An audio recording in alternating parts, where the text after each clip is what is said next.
Hello and welcome back to Hive Prometheus. It's been about 2 weeks since I did a 40k Meta Monday recap of the tournaments and the placements of armies over the weekend. I wanted to go ahead and go over to a document that I created, taking all the GT wins and the top 8 placements and collating them in a list showing in ranking order how many of those top placements each army had, and also comparing win rates over the weekend.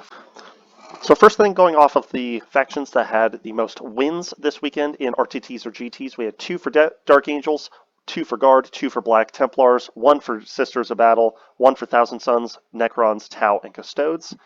Pretty diversified top bracket here, but it's not very different than what we essentially saw 2 weeks ago and what was theorized to be some of the top picks.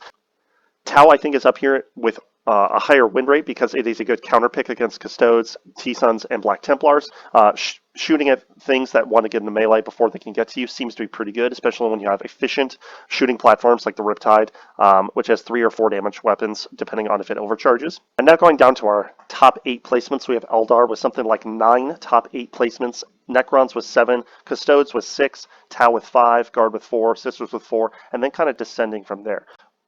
We did end up having 2 top 8 Tyranid placements over the weekend, but as you can see, as a percentage of representation and the number of top 8 placements, it was a fairly low representation. I think our percentage representation in the game has dropped from about 7% to 4%, and that will definitely reflect in the win rates when we look at weekend win rates.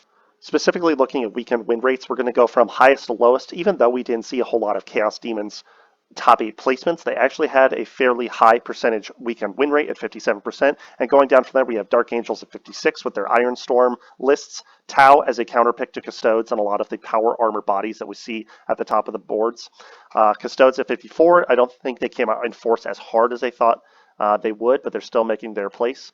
Leagues of Votann are still very efficient, have great shooting. Eldar, even with their multitude of nerfs, are still high at 54. Sisters still reaping in a couple of those wins.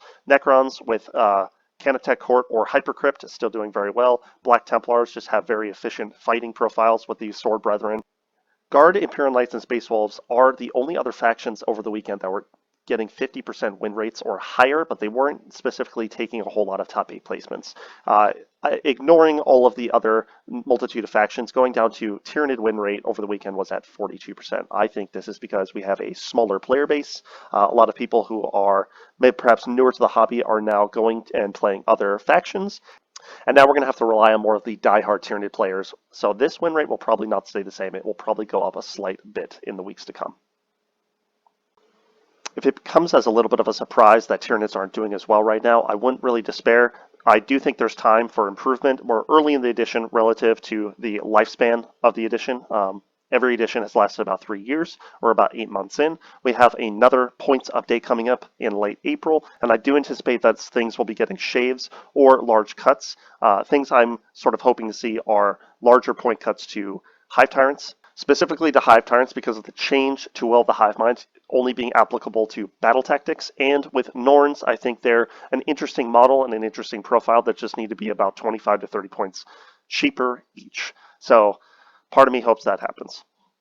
Other than that, I just want to keep it quick and simple today. We hit 200 subscribers today, so I just want to thank everybody who's subscribed up to this point.